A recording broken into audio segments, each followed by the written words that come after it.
Mga kaibigan, kung kayo ay higit sa 60 taong gulang na malaki ang posibilidad na sa loob ng inyong refrigerator, sa sandaling ito ay may isang pagkain na buong buhay ninyong pinaniniwalaan bilang isang eliksir para sa kalusugan. Ngunit ang nakakagulat na katotohanan ay maaring ito mismo ang tahimik na naglalagay sa panganib sa inyong utak habang kayo ay natutulog. Walang mga paunang sintomas tulad ng paninikip ng dibdib at wala ring anumang babala. Isang umaga, paggising ninyo, maaaring mautal na kayo sa pagsasalita. Hindi maiangat ang inyong braso o hindi na makalakad ng tuwid. Ako po si Dr.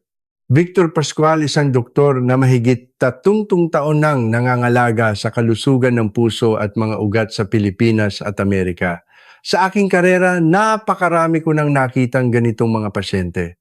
Ang nakakagulat ay ang sanhi nito ay hindi sigarilyo o fast food kundi isang gulay na sa unang tingin ay tila walang panganib. Opo. May ilang gulay na maaaring magdulot ng mapanganib na reaksyon sa katawan ng isang may edad at lalo pang tumataas ang panganib kung ito ay kinain sa maling oras o kasabay ng gamot na iniinom araw-araw. Madalas nating natututunan na ang mga gulay at halaman ay susi sa kalusugan at halos naniniwala tayong ito ay parang gamot na rin. Ngunit may isang katotohanan na bihirang mabanggit para sa mga nakatatanda, ang ilang gulay ay maaaring maging isang espadang may dalawang talim. Maaari nitong pataasin ang panganib ng pagdurugo, sa utak magdulot ng pamumuo ng dugo o biglang magpataas ng presyon ng dugo. Sa video ngayong araw, ibabahagi ko sa inyo ang 9 na karaniwang gulay na maaaring lihim na nakakaapekto sa inyong utak. Kasabay nito, gagabayan ko kayo sa isang matalinong paraan ng pagkain upang ligtas ninyong matamasa ang inyong mga paboritong pagkain nang hindi ito nagiging panganib. Lalo na ang huling gulay na ipapakilala ko ito ay isang pagkaing halos linggo-linggo kinakain ng karamihan sa ating mga nakatatanda at maaaring ito pa ang pinakamapanganib sa lahat. At para sa bawat gulay, ituturo ko ng detalyado kung paano ito dapat kainin ng tama at malusog, lalo na ang paraan upang maiwasan ang panganib na magdulot ito ng stroke. Bago tayo magsimula, kung hindi ka pa nakapag-subscribe sa channel na ito, mangyaring pindutin ang subscribe button at i-on ang notification bell. Sa ganitong paraan, hindi mo mapapalampas ang mga praktikal na payong pangkalusugan. At kung sa tingin mo ay kapakipakinabang ang nilalaman, mangyaring mag-iwan ng numerong 2 sa comment section. Kung hindi ka pa lubos na sang-ayon, mag-iwan ng numerong 0 upang matulungan akong mas mapabuti pa ito sa susunod. Ngayon, ating alamin ang tungkol sa unang gulay. Maniniwala ba kayo sa mga gulay na karaniwang nasa ating hapagkainan? May isang lihim na salarin na unti-unting nagpapatigas sa ating mga ugat at nagpapataas ng panganib ng stroke. Ang tinutukoy ko ay ang spinach. Buong buhay natin lagi nating naririnig na dapat kumain ng maraming gulay para maging malusog. At sa mga ito, ang spinach daw ay mas mabuti dahil mayaman ito sa iron at bitamina. Ngunit hindi gaanong nalalaman na kapag kinain sa maling paraan ang tila walang panganib na gulay na ito ay maaaring maging isang tahimik na banta sa kalusugan ng ating utak at puso. Ang spinach ay naglalaman ng mataas na antas ng sangkap na tinatawag na oxalate. Karaniwan, hindi ito malaking panganib. Ngunit kapag isinabay ito sa calcium o high-dose vitamin D supplements na halos lahat ng taong may edad 60 pataas ay iniinom para maiwasan ang osteoporosis. Ang oxalate ay maaaring kumapit sa calcium at bumuo ng maliliit na kristal. Kapag ang mga kristal na ito ay naipon sa loob ng mga daluyan ng dugo, sa paglipas ng panahon, nawawalan ng pagkaelastiko ang mga ugat na parang isang tubo ng tubig na nagkaroon na ng kalawang. Dahil dito, hindi na makagalaw ng maayos ang mga ugat para mag-contract at mag-relax, tumataas ang presyon ng dugo. At kasabay nito, lumalaki ang panganib ng ischemic stroke. May isang 72 taong gulang na pasyente akong nakilala sa Cebu. Araw-araw siyang umiinom ng calcium at vitamin D para maiwasan ang osteoporosis at dahil naniniwala siyang ang gulay ay lunas sa lahat ng sakit, halos araw-araw siyang kumakain ng ginisa o nilagang spinach. Dahil dito, pagkalipas ng ilang taon, mas mabilis na umusbong ang kanyang high blood pressure at pagtigas ng mga ugat kumpara sa ibang kaedad niya kaya siya na ospital. Hindi ito dahil sa hindi malusog na pamumuhay ng pasyente, kundi dahil sa kanyang paniniwala na mas maraming gulay mas mabuti kaya hindi niya napansin ang kombinasyon ng kanyang mga kinakain. Kung gayon, ano ang dapat gawin? Hindi ninyo kailangan tuluyang alisin ang spinach sa inyong pagkain. Ang problema ay hindi sa gulay mismo, kundi sa paraan ng pagkonsumo nito. Kung pakukuluan ang spinach sa kumukulong tubig at itatapon ang tubig na pinagpakuluan, malaki ang mababawas sa dami ng oxalate. At mas mahalaga, huwag itong isabay sa high dose na calcium o vitamin D. Mas mainam na kumain lamang ng katamtamang dami at magkaroon ng ilang oras sa pagitan. Sa ganitong paraan, mapapanatili ninyo ang mga benepisyong nutrisyonal nito habang iniiwasan ang panganib na makasama sa inyong mga ugat. Pangalawang gulay, alam nyo ba na ang gulay na ito na tinaguriang superfood ay maaring maging isang espadang may dalawang talim pagdating sa kalusugan ng utak at mga ugat? Ang tinutukoy ko ay ang broccoli. Marami ang naniniwala na ang malutong at matamis na berdeng gulay na ito ay mabuti para sa pag-iwas sa kanser at pagtanda. Ngunit para sa mga edad 60 pataas, lalo na sa mga umiinom ng anticoagulant, pampalabnaw ng dugo ang broccoli ay maaaring maging kaibigan at kaaway ng sabay. Ang broccoli ay siksik sa vitamin K. Karaniwan ang vitamin K ay mahalagang sangkap sa pagkontrol ng proseso ng pamumuo ng dugo na tumutulong upang hindi magtuloy-tuloy ang pagdurugo kapag nasugatan.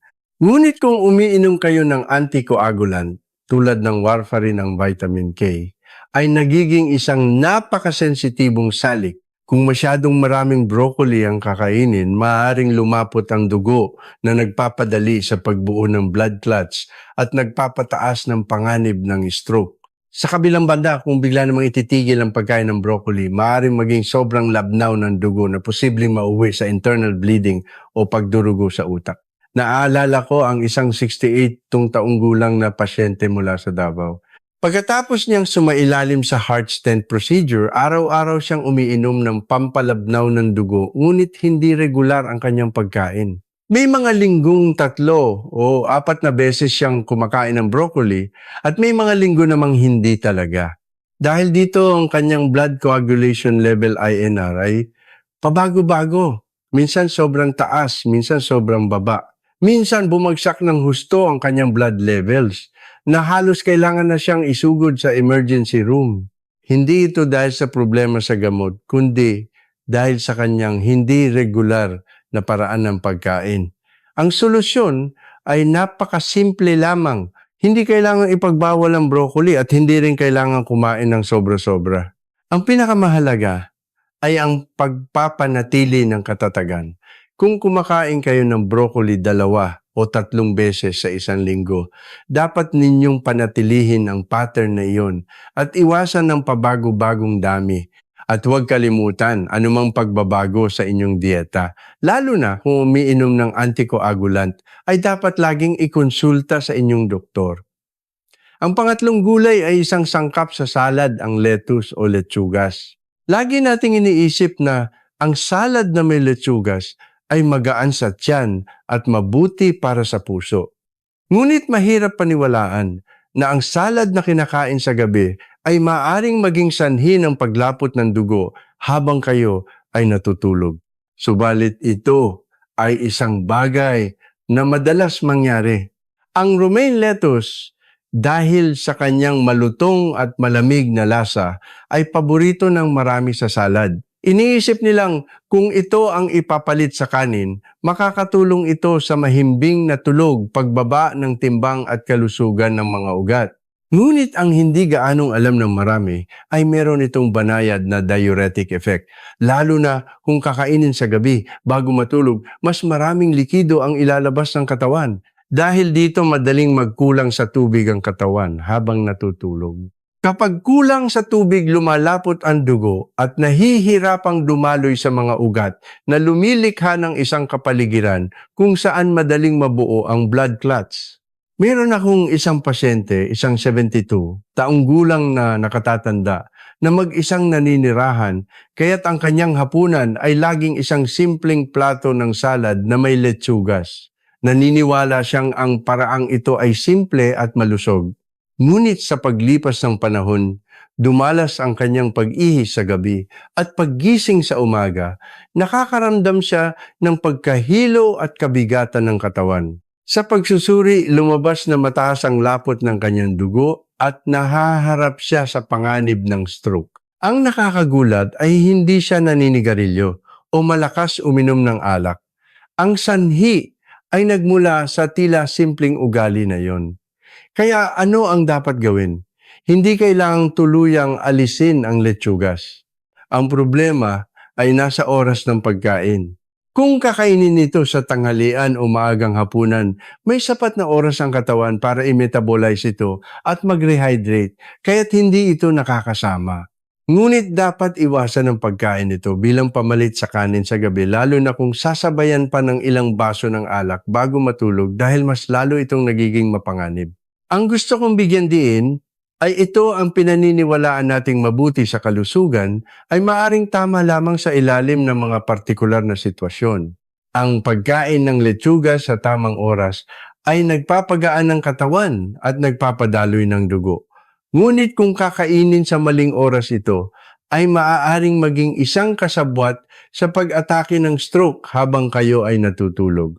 Ang ikaapat na gulay ay ang hilaw na carrots. Dahil sa pagiging malutong at matamis, madaling isipin na ang carrots ay isang pagkaing pwedeng kainin ng marami. Subalit sa katunayan, maaari itong maging pangunahing salarin sa biglaang pagtaas ng presyon ng dugo sa kalagitnaan ng gabi. Mahirap man paniwalaan, ngunit maraming beses ko nang nakita ang ganitong kaso sa mga pasyente kong mahigit 60 taong gulang na. Ang hilaw na carrots ay mayaman sa natural na asukal. Kapag kinain sa gabi, lalo na bago matulog, biglang tataas ang blood sugar. Ngunit pagkalipas ng ilang oras, bigla rin itong babagsak. Sa puntong ito, itinuturing ito ng katawan bilang isang emergency at agad na naglalabas ng stress hormones tulad ng adrenaline at cortisol bilang isang rescue signal. Dahil dito, bumibilis ang tibok ng puso, tumataas ang presyon ng dugo at lihim na dumarating ang panganib ng stroke habang kayo ay natutulog. May ginamot akong isang 67 taong gulang na pasyente. Mayroon siyang ugali na kumain ng hilaw na carrots bilang merienda habang nanonood ng TV sa gabi. Iniisip niyang ito ay malusog. Ngunit hindi nagtagal, nagsimula siyang makaranas ng malakas na pagkabog ng dibdib sa kalagitnaan ng gabi, pinagpapawisan ng malamig at madalas magising. Sa pagsusuri nalaman na ang kanyang presyon ng dugo at tibok ng puso ay pabago-bago sa gabi. Ito ay direktang resulta ng kanyang ugali ng pagkain ng hilaw na carrots bago matulog. Kung gayon, ano ang solusyon? Hindi kailangang tuluyang itigil ang pagkain ng carrots. Sa katunayan, ang carrots ay isang mahusay na mapagkukunan ng nutrisyon dahil sa aman ito sa fiber at bitamina. Kailangan lang itong kainin ng tama. Kapag niluto ang carrots, bumabagal ang pagsipsip ng asukal at ang pinakamainam na oras para kainin ito ay sa umaga o tanghali. Sa araw may sapat na kakayahan ng katawan na gamitin ang enerhiya. Sa ganitong paraan, makukuha ninyo ang mga benepisyo ng carrots nang hindi ito nagiging isang bitag sa blood sugar sa gabi. Sa katunayan, hindi lahat ng malusog na pagkain ay angkop sa lahat ng oras at sitwasyon. Ang carrots na kinakain sa umaga ay nagbibigay ng enerhiya, ngunit ang hilaw na carrots na kinakain sa gabi ay maaaring magbigay ng pasanin sa puso at mga ugat. Mga kaibigan, ang ikalimang pagkain na nais kong talakayin ngayon ay ang bawang. Maaring mahirap paniwalaan ngunit ang bawang, isang karaniwang pampalasa sa ating kusina, ay maaring maging isang lunas na nagpoprotekta sa ating mga ugat o isang espadang may dalawang talim na nagbabanta sa buhay. Maaaring parang pananakot lamang ito, ngunit marami na akong nakitang pasyenteng na ospital dahil sa maling paraan ng pagkonsumo ng bawang. Ang bawang ay naglalaman ng isang espesyal na sangkap na tinatawag na alisin. Ito ay isang napakalakas na natural na anticoagulant. Karaniwan nakakatulong ito na maiwasan ang pamumuo ng dugo at protektahan ang cardiovascular system. Ngunit kung umiinom kayo ng anticoagulant tulad ng warfarin, ang kombinasyong ito ay nagiging mapanganib. Dahil sa sobrang paglabnaw ng dugo, maaaring magkaroon ng pagdurugo sa mga ugat sa utak o sa digestive tract na maaaring mauwi sa cerebral hemorrhage o internal bleeding na nakamamatay kung hindi agad matutuklasan. May isang 72 taong gulang na pasyente akong nakilala na matatag ang paniniwala na ang pagkain ng hilaw na bawang araw-araw ay naglilinis ng dugo at pumipigil sa sakit sa puso. Ngunit hindi niya isinaalang-alang na umiinom siya ng anticoagulant pagkatapos ng isang coronary stent procedure. Isang araw bigla siyang nakaranas ng matinding sakit ng tiyan at dinala sa ospital. Sa pagsusuri natuklasan ang malubhang pagdurugo sa kanyang tiyan. Mabuti na lamang at maaga itong natuklasan at nailigtas ang kanyang buhay, ngunit kung nahuli ng kaunti, maaari siyang namatay. Ang nakakalungkot ay naniniwala siyang ginagawa niya ang tama para sa kanyang kalusugan, ngunit sa katunayan ay itinutulak niya ang sarili sa bingit ng kamatayan. Kung gayon, ano ang solusyon? Hindi kailangang tuluyang alisin ang bawang. Ito ay isang mahalagang sangkap sa pagluluto. Ngunit dapat tandaan na kumain lamang ng katamtaman at huwag abusuhin, lalo na kung umiinom ng anticoagulant. Kailangang laging kumonsulta sa doktor. Ang isang maikling pakikipag-usap sa inyong doktor ay maaaring magligtas sa inyo mula sa mapanganib na mga komplikasyon. Ang ika-6 na pagkain ay sibuyas. Alam niyo ba na ang sibuyas na matatagpuan sa halos lahat ng kusina ay maaaring magprotekta sa puso at kasabay nito ay magdulot ng panganib ng pamumuo ng dugo sa gabi. Maaaring kakaiba ito pakinggan, ngunit ito ay isang katotohanan na hindi alam ng maraming nakatatanda. Ang sibuyas ay naglalaman ng natural na sangkap na tinatawag na quercetin. Meron itong kakayahang magpababa ng presyo ng dugo na tila napakabuti para sa maraming matatandang may high blood pressure. Ngunit ano ang mangyayari kung masyadong bumaba ang presyon ng dugo sa gabi? Agad na pipilitin ng katawan na paliitin ang mga ugat upang mapanatili ang daloy ng dugo, at ang biglaang pagliit na ito ang lumilikha ng kondisyon para mabuo ang blood clots. Ito ang dahilan kung bakit maraming tao ang lihim na nahaharap sa panganib ng stroke habang natutulog. Ang aking ina noong nasa Amerika pa ay mahilig sa sibuyas. Lalo na sa gabi kumakain siya ng hilaw na sibuyas sa paniniwalang naglilinis ito ng dugo at pumipigil sa arteriosclerosis. Ngunit madalas niyang sabihin, kapag gumigising siya sa gabi para magbanyo, nahihilo siya at minsan ay halos matumba na dahil sa pagkahilo. Sa pagsusuri, lumabas na masyadong bumababa ang kanyang presyon ng dugo sa gabi at pagkatapos ay nagkakaroon ng malaking pagbabago dahil sa reflex na pagliit ng mga ugat. Dahil dito tumaas ng malaki ang kanyang panganib sa blood clots. Kung gayon, dapat bang tuluyang itigil ang pagkain ng sibuyas? Ang sagot ay hindi. Ang sibuyas ay isang mahalagang pagkain pa ring mayaman sa antioxidants at mabuti para sa kalusugan ng puso. Ngunit mahalaga ang tamang paraan ng pagkain.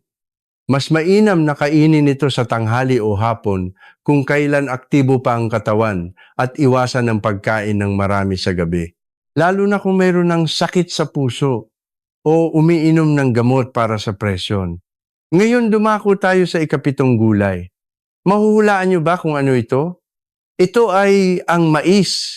Mahirap paniwalaan na ang mais na tila malusog, matamis at pamilyar na pagkain ay maaaring magdulot ng presyon sa mga ugat sa utak na parang isang goma na paulit-ulit na hinihila at binibitawan. Ngunit ito mismo ang katotohanang nais kong ibabala sa inyo ngayon. Ang mais ay mayaman sa starch halos katulad ng puting kanin. Kapag kinain, lalo na sa gabi, biglang tataas ang blood sugar at pagkatapos ay babagsak ulit. Ang paulit-ulit na pagbabagong ito sa blood sugar ay nagiging sanhi ng abnormal na paglaki at pagliit ng mga pader ng ugat. At sa prosesong ito, nagdudulot ng oxidative stress na parang nagkakaroon ng maliliit na bitak sa loob ng mga ugat. Sa paglipas ng panahon, ang mga bitak na ito ay nagiging sanhi ng hindi matatag na daloy ng dugo patungo sa utak at nagpapataas ng panganib ng transient ischemic attack TI, isang uri ng maliit na babala bago ang aktwal na stroke. Ang karaniwang pagkakamali ng marami ay itinuturing ang mais bilang isang masustansyang gulay at idinadagdag ito bilang ulam sa kanilang pagkain. Ngunit sa katunayan, ang mais ay hindi isang gulay kundi isang carbohydrate halos katulad ng kanin. Kaya kung kakain kayo ng mais, dapat itong ituring bilang pangunahing source ng starch at bawasan ng kanin o noodles. Hindi ito dapat idagdag bilang dagdag na ulam. Ang gusto kong bigyang diin ay ang panganib ay wala sa mais mismo kundi sa kung paano natin ito ginagamit. Kung kakainin ng katamtaman at gagamitin bilang pamalit ang mais, ay maaari pa ring maging isang magandang source ng enerhiya.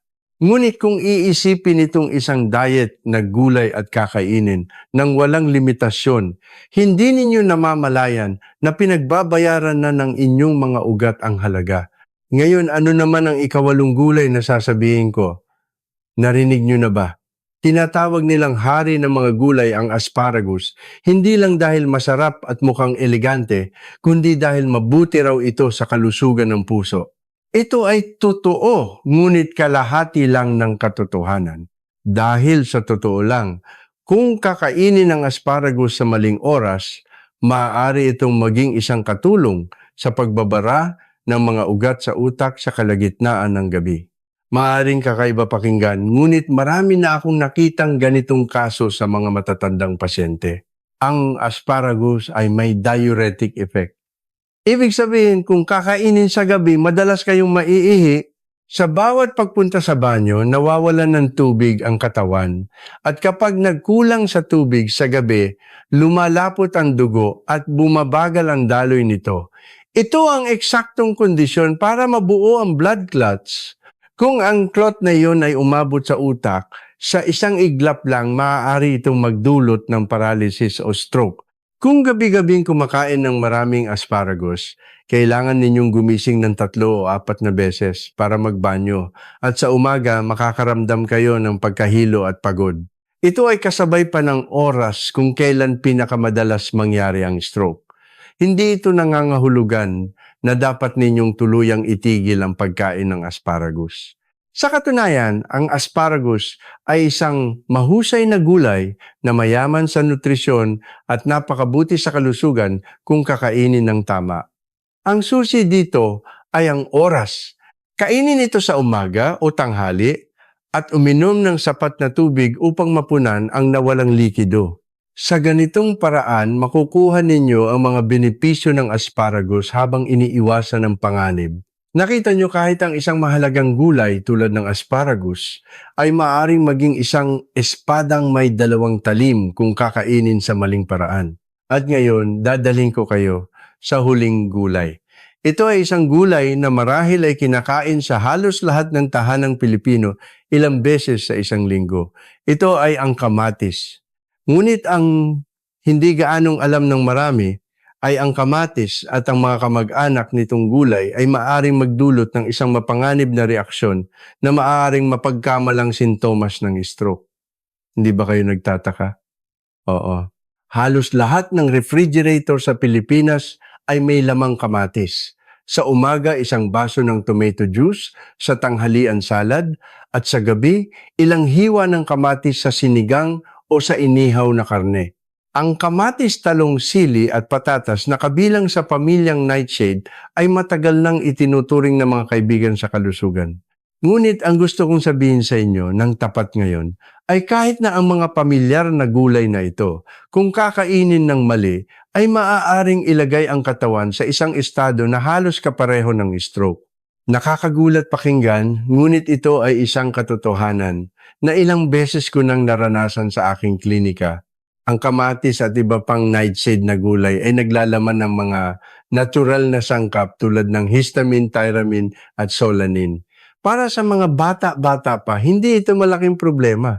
Ngunit para sa mga may edad na at nabawasan na ang pagka-elastiko ng mga ugat ang mga sangkap na ito, ay maaaring maging sanhi ng pagliit ng mga ugat, magdulot ng pamamaga at magdulot ng imbalance sa electrolytes. Dahil dito, maaaring lumitaw ang mga sintomas tulad ng sakit ng ulo, pagkapagod, panghihina ng kalamnan at kahit na pamimilipit ng dila na madaling mapagkamalang stroke. May ginamot akong isang Ginoong Park, 72, taong gulang mula sa Maynila, na biglang nakaranas ng pautal-utal na pagsasalita at pagkahilo, kaya inakala niyang may bara sa kanyang ugat sa utak at agad siyang naospital. Ngunit sa pagsusuri, ang sanhi pala ay ang sunod-sunod na pagkain niya ng 2 malaking mangkok ng tomato salad at pritong patatas sa gabi. Hindi ito nangangahulugang dapat ninyong tuluyang alisin ang kamatis o patatas sa inyong pagkain. Sa katunayan, ang mga ito ay mahahalagang mapagkukunan ng bitamina, antioxidants at dietary fiber. Ang problema lamang ay nasa paraan ng pagkain. Ang sikreto ay lutuin ito, kumain ng katamtaman at huwag kumain ng sobra-sobra sa isang upuan. Lalo na sa gabi kung kailan mas sensitibo ang katawan, kailangan ng mas iba yung pag-iingat. Halimbawa, ang isang mangkok ng sinigang na may kamatis sa tanghalian ay napakabuti, ngunit ang pagkain ng isang malaking plato ng hilaw na tomato salad sa alas 10 ng gabi ay maaaring mapanganib. Ang kaaway ng kalusugan ay hindi laging nasa malayo. Minsan ito ay nakatago sa mga pagkaing pamilyar nating pinaniniwalaan at kinakain. Ang pag-alam sa tamang paraan ng pagkonsumo, iyan ang tunay na susi sa pagprotekta sa inyong utak, puso at sa inyong buhay. Kung nanood kayo hanggang sa puntong ito, gusto ko pang magbahagi sa inyo ng mga pagkain na napakalapit sa atin ngunit maaaring magpataas ng panganib ng stroke. Kapag tayo ay higit 60 na, marami sa atin ang sanay na sa mga tradisyonal na pagkain. Isang maanghang na ulam, isang tasa ng alak na nagpapainit ng katawan at kahit na ang mahalagang ginseng. Ngunit sa totoo lang, kahit ang mga pagkain ito na tila kasama na natin sa pagtanda kung mali ang pagkonsumo, ay maaaring lihim na magpataas ng panganib ng stroke at sakit sa puso. Maaring mahirap paniwalaan, ngunit ito ay isang katotohanan na malinaw kong nakita sa paggamot ng napakaraming matatandang pasyente. Magsimula tayo sa mga pagkaing binuro at sausawan.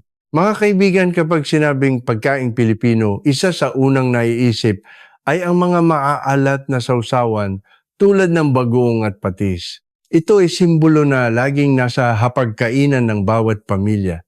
Ngunit may isang katotohanan na halos walang nakakapansin. Sa isang kutsarang sausawan pa lang, napakarami ng asin ang nilalaman nito. Ang asin o mas tumpak na sabihing sodium, kapag pumasok sa katawan ay humahawak ng tubig at nagpapataas ng presyon sa loob ng mga ugat. Kapag nagpatuloy ang ganitong estado, araw-araw, na nabibigatan ang mga pader ng ugat at nauuwi ito sa high blood pressure.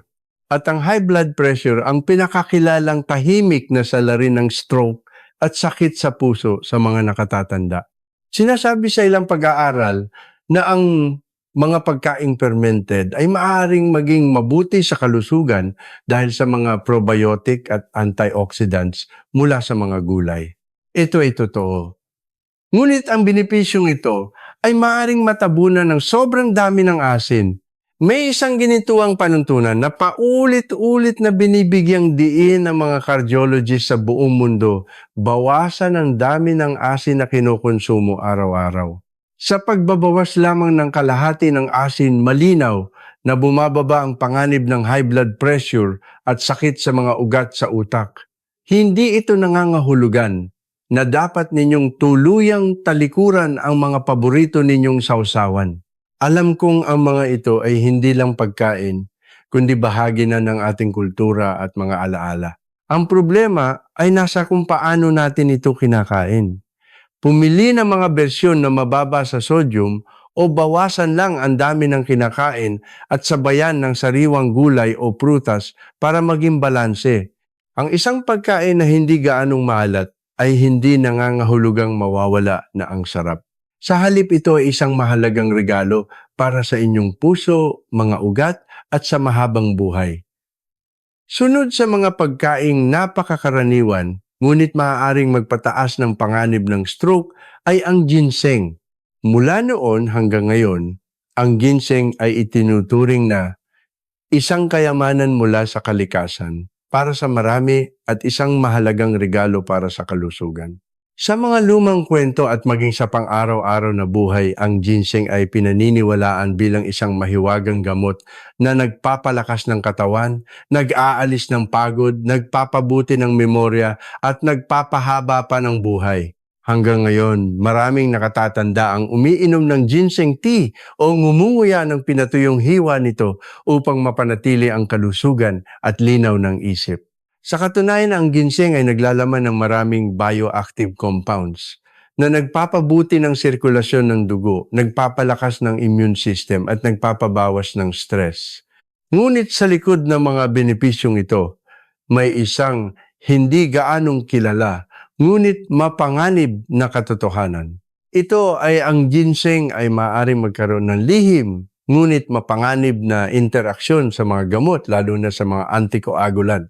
Iniulat ng mga doktor na kapag isinabay ang ginseng sa anticoagulant, maaring mabawasan ang epekto ng gamot na nagpapadali sa pamumuo ng dugo.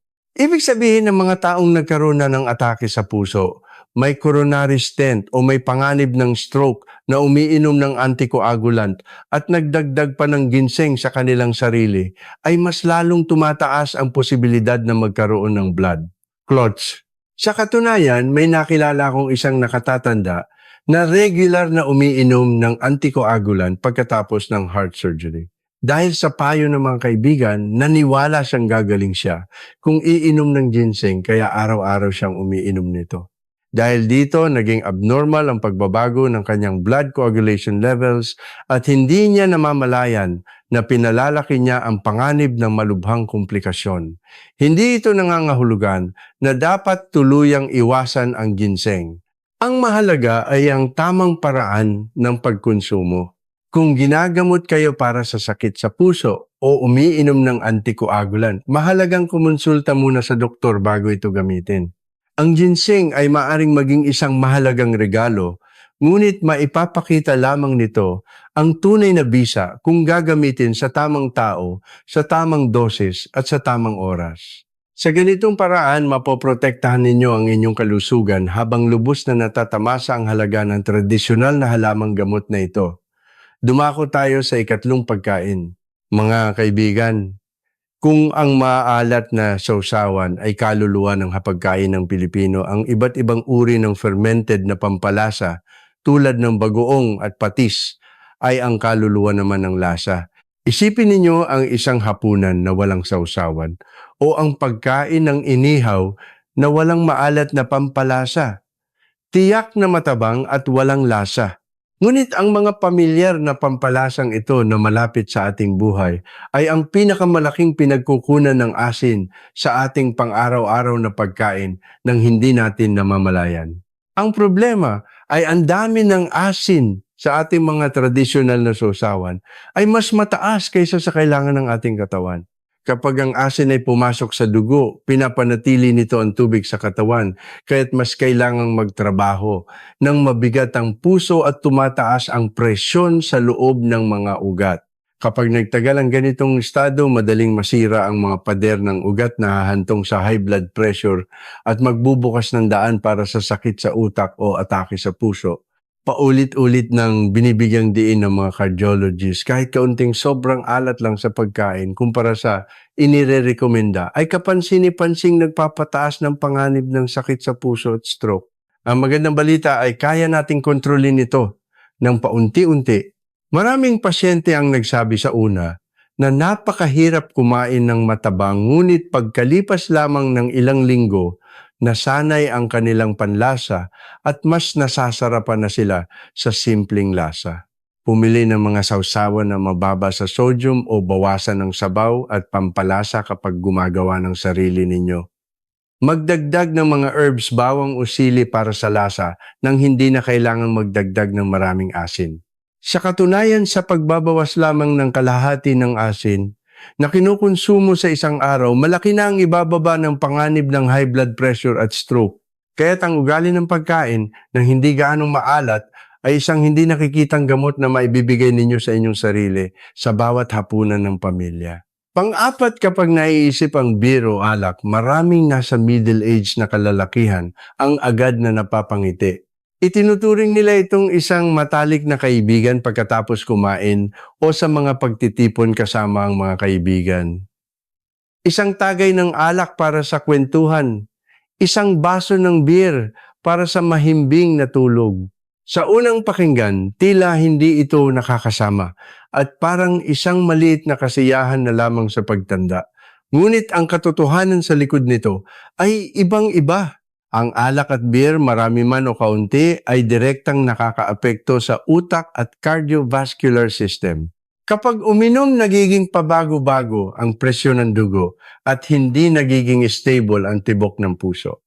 Para sa mga matatanda na nabawasan na ang pagka-elastiko ng mga ugat, ang pagbabagong ito ay parang isang maliit na bagyo na araw-araw na sumisira sa kanilang kalusugan. Ang mas mapanganib pa ay ang interaksyon ng alak at beer sa mga gamot, lalo na sa mga anticoagulant. May isang pasyente ang nagsabi sa akin, "Dok, uminom lang po ako ng kaunti para makatulog." Ngunit ang kaunting iyon ang sumira sa kontrol ng anticoagulant na nagpalabnaw ng husto sa kanyang dugo at nagpataas ng panganib ng pagdurugo sa utak. Sa ilang tagay lang, ang panganib ng pagdurugo sa utak ay maaaring tumaas ng ilang beses kumpara sa normal. Hindi ito nangangahulugan na dapat tuluyang ipagbawal ang alak. Ngunit ang medikal na rekomendasyon ay malinaw, dapat itong bawasan sa pinakamababa. At kung talagang gustong uminom, dapat ay nasa loob lamang ng ligtas na limitasyon. Lalo na kung umiinom ng espesyal na gamot, hindi dapat uminom at kailangang kumonsulta muna sa doktor. Huwag kalimutan ang kasiyahan sa pakikipagkita sa mga kaibigan ay hindi na sa baso ng alak kundi sa kwentuhan, tawanan at koneksyon. Ang inyong kalusugan at mahabang buhay ang pinakamahalagang tagay na hindi kayang palitan ng anumang alak. Tulad ng nakikita ninyo, hindi lahat ng pang-araw-araw na pagkain at inumin ng mga Pilipino ay laging ligtas. Ang mahalaga ay hindi kung ano ang kinakain natin, kundi kung paano natin ito kinokonsumo. Bawasan ng asin, mag-ingat sa ginseng, kontrolin ang mga pampalasa at magtimpi sa alak. Ito ang simple ngunit pinakamahalagang unang hakbang sa pagprotekta sa inyong puso, utak at sa inyong buhay. Mga kaibigan, matapos marinig ang lahat ng babala at mga kwento tungkol sa mga pagkaing tila walang panganib, ngunit maaaring makasama sa puso at mga ugat, marahil ay may tanong kayo. Kung gayon, paano ba dapat kumain para maprotektahan ang kalusugan, maging panatag, at hindi mawala ang saya sa bawat hapunan? Ito mismo ang dahilan kung bakit gusto ko kayong bigyan ng isang espesyal na regalo. Ito ay ang 4 na matalinong gawi sa pagkain na maaaring isagawa ng sinuman pagkatapos ng edad 40. Hindi ito isang mahigpit na dieta o mahirap sundin na pagbabawal. Ito ay isang simple ngunit napaka-praktikal na gabay para matamasa ang sarap ng buhay habang pinoprotektahan ang puso, mga ugat at ang haba ng buhay. Ang unang sikreto ay ang matalinong hapagkainan na naaayon sa oras ng araw. Isipin ninyo na ang pagkain ay parang biological clock ng ating katawan. Sa bawat oras ng araw, iba't ibang uri ng panggatong ang kailangan ng katawan. Sa umaga at tanghali, kailangan natin ng enerhiya para magtrabaho, kumilos, maglakad o makipag-usap sa mga kaibigan. Kaya't sa mga oras na ito, mahalaga ang isang masustansya at balanseng pagkain. Unahin ang whole grain carbohydrates tulad ng brown rice kamote at whole wheat bread. Nagbibigay ito ng pangmatagalang enerhiya at pinapanatiling stable ang blood sugar na pumipigil sa biglaang pagtaas at pagbaba nito. Idagdag dito ang malusog na protina tulad ng lean meat isda o tokwa para mapanatiling matibay ang mga kalamnan at malinaw ang isip. At huwag kalimutan ang mga gulay na mayaman sa fiber. Ang fiber ay nagsisilbing bantay pinto na pumipigil sa mabilis na pagsipsip ng asukal na iniiwasan ang biglaang pagkapagod pagkatapos kumain. Ngunit pagdating ng gabi, tapos na ang araw at kailangan na ring magpahinga ng tiyan. Oras na para magdahan-dahan. Ang ideal na hapunan ay mas magaan kaysa sa tanghalian, mas kaunti ang dami at lalo na mas kaunti ang asin para maiwasan ang pagtaas ng presyon sa gabi. Ang dapat lalo na iwasan ay ang mga pagkaing binuro tulad ng atsara mga gulay na may diuretic effect tulad ng asparagus at mga pagkaing mayaman sa mabilis na nasisipsip na asukal tulad ng puting kanin cake at soft drinks. Ang mga pagkaing ito ay maaaring mag-alis ng tubig sa katawan sa gabi, magpatrabaho ng mas mabigat sa puso o magdulot ng biglaang pagbabago sa blood sugar. Sa kabilang banda, ang isang simpleng hapunan ay nakakatulong sa mahimbing na tulog at pinapanatiling stable ang presyon sa gabi na binabawasan ang pasanin sa puso at mga ugat sa utak. Ang ikalawang sikreto na nais kong ibahagi ay ang pangangailangang unawain ang mapa ng interaksyon sa pagitan ng pagkain at gamot. Ito ay isang kaalaman na kasing halaga ng buhay lalo na para sa mga edad 60 pataas na kailangang uminom ng gamot araw-araw. Maraming gamot para sa puso tulad ng mga anticoagulant o gamot sa presyon ay maaaring magkaroon ng salungatan sa mga pang-araw-araw na pagkain. Kung hindi ito alam, ang pagkaing pinaniniwala ang masustansya ay maaaring magpababa ng epekto ng gamot o magdulot pa ng mapanganib na komplikasyon. Isang halimbawa nito ay ang anticoagulant tulad ng warfarin. Marami ang nag-aakala na kapag umiinom ng gamot na ito, dapat nang iwasan ang mga gulay na may vitamin K tulad ng spinach, broccoli at kale, ngunit hindi ito totoo. Ang problema ay hindi sa kung kakainin o hindi, kundi sa pagiging regular. Kung ngayon ay marami kang kinain at bukas ay wala magiging pabago-bago ang iyong blood coagulation levels na nagpapataas ng panganib ng parehong blood clots at pagdurugo, kaya't ang gininto ang panuntunan ay ang regular na pagkonsumo ng pare-parehong dami, panatilihing stable ang dieta, regular na magpa-check up ayon sa utos ng doktor at suriin ang blood coagulation levels. Isa pang halimbawa kung umiinom kayo ng gamot na nagpapalabnaw ng dugo tulad ng aspirin o clopidogrel at kasabay nito ay kumakain ng sobrang daming hilaw na bawang o umiinom ng garlic supplements, maaring maging sobrang labnaw ng dugo na hahantong sa pagdurugo sa tiyan o kahit sa utak. Ang mga ganitong aksidente ay madalas na nangyayari ng tahimik at walang anumang paunang sintomas. Kaya't gusto kong sabihin sa inyo, ituring ninyo ang inyong pagkain bilang bahagi ng inyong reseta. Bago baguhin ang dieta o magdagdag ng bagong supplement o herbal na gamot, laging kumonsulta sa inyong doktor. Sa pag-unawa lamang sa mapang ito, masisiguro ninyong magiging epektibo ang bawat gamot, magiging kasama sa kalusugan ang bawat pagkain, at hindi ito magiging isang panganib. Ang ikatlong sikreto na gusto kong bigyang diin ay ang orasan ng tubig at asin. Tila simple, ngunit ito ay isang salik na direktang nakakaapekto sa ating buhay at kalusugan ng puso. Kailangan ng ating katawan ng tubig, ngunit hindi ibig sabihin na mas maraming iniinom ay mas mabuti. Ang pinakamahalaga ay ang pag-inom sa tamang oras at sa tamang paraan. Sa araw dahil sa pagkilos at pagpapawis, nawawalan tayo ng tubig kaya kailangang regular na uminom para mapanatiling maayos ang sirkulasyon ng dugo. Ngunit sa gabi, lalo na bago matulog, sapat na ang isang maliit na baso para lang mabasa ang lalamunan at maiwasan ang dehydration. Kung masyadong maraming iinumin, makakaistorbo ito sa tulog dahil sa madalas na pag-ihi at mapapagod ang puso at bato. Tungkol naman sa asin, kailangan ng mas ibayong pag-iingat. Ito ang tahimik na mamamatay tao na madalas binabalewala ng marami.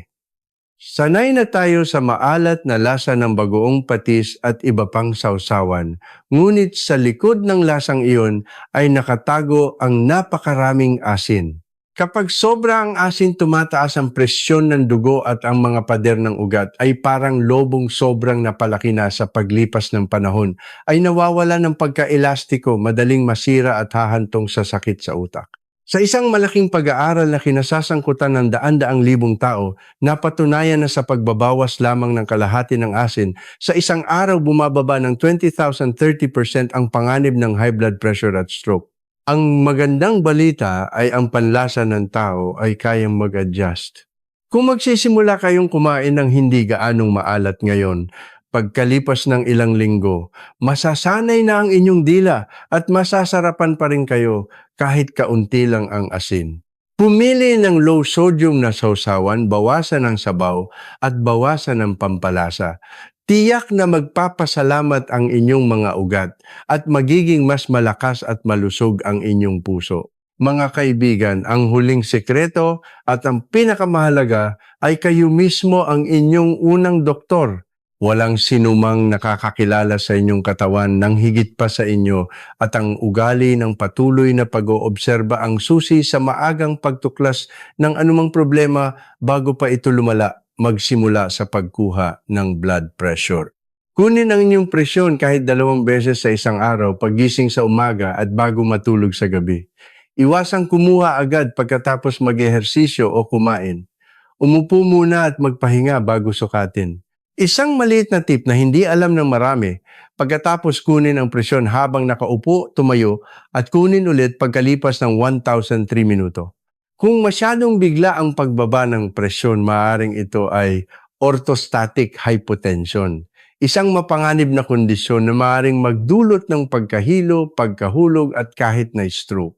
Para sa mga umiinom ng anticoagulant tulad ng warfarin, kailangang regular na suriin ang blood coagulation levels ayon sa itinakdang schedule. Ngunit mas mahalaga dapat i-record ang anumang pagbabago sa dieta, lalo na kung kumakain ng mga gulay na mayaman sa vitamin K. Ang pag-record ng mga pagbabago sa dieta sa isang notebook ay makakatulong na maging epektibo ang gamot at maprotektahan ang mga ugat mula sa blood clots. Para sa mga may diabetes, huwag umasa lamang sa gamot. Subukan ninyong gumawa ng sarili ninyong maliit na eksperimento. Baguhin ang oras ng pagkain at i-record ang blood sugar bago at pagkatapos kumain. Sa ganitong paraan, malalaman ninyo kung paano nagre-react ang inyong katawan at mahahanap ninyo ang pinakaangkop na gawi sa pagkain. Ang mga maliliit na hakbang na ito ang magiging matibay na panangga na magpoprotekta sa inyong kalusugan, magpapahaba ng inyong buhay at magbibigay daan sa isang mapayapang buhay kasama ang inyong pamilya. Naniniwala ako na kung matututunan ninyong obserbahan at pakinggan ang inyong sariling katawan, nabigyan na ninyo ang inyong sarili ng pinakamahalagang regalo. Ito ay ang kapangyarihan sa inyong sariling kalusugan. Naniniwala ako na kung isasagawa ninyo ang 4 na matalinong gawi sa pagkain, pagkatapos ng edad 40 ang bawat pagkain ay hindi lamang pampabusog kundi magiging isang gamot na nagliligtas sa puso at utak at nagpapanatili pa ng inyong lakas bilang isang tao. Sa ganitong paraan, mabubuhay kayo ng matagal, malusog at masaya kasama ang inyong pamilya. Mahaba na ang ating naging paglalakbay. Mula sa mga pang-araw-araw na gulay sa hapagkainan hanggang sa mga tradisyonal na pagkain at halamang gamot ng Pilipinas, ngayon may isang bagay akong gustong bigyang diin. Ang sikreto ay wala sa ganap na pagbabawal o pagpapahintulot kundi nasa pagkain ng may pagtitimpi sa tamang oras at sa tamang sitwasyon. Ang balanse ang susi sa pagprotekta sa puso, pagpapadaloy ng dugo at pagpapanatili ng kalusugan at sigla sa mahabang panahon. Hindi ko sinasabing tuluyan ninyong talikuran ng bagoong bawang o ang isang masayang inuman kasama ang mga kaibigan. Ngunit unawain ninyo ang inyong katawan, alamin ang limitasyon kapag kinukonsumo ang mga ito at kontrolin ng may talino upang ang pagkain ay maging isang gamot na nagpapalusog at hindi isang hindi nakikitang kaaway. Napatunayan na ng agham ang mga taong kumakain ng may pagtitimpi at may malusog na pamumuhay ay mas mahaba ang buhay at mas mataas ang kalidad nito. Kaya't simula ngayon, tanungin ninyo ang inyong sarili. Paano ako magsisimula ng pagbabago para mabuhay ng mas malusog, mas matagal at mas masaya kasama ang pamilya? Kung nakatulong ang aking kwento, mangyaring mag-iwan ng isang maikling mensahe o ibahagi lamang ang inyong saloobin sa comments. Ang inyong maliit na reaksyon ang magiging inspirasyon ko para patuloy na magbahagi ng tunay siyentipiko at praktikal na kaalaman.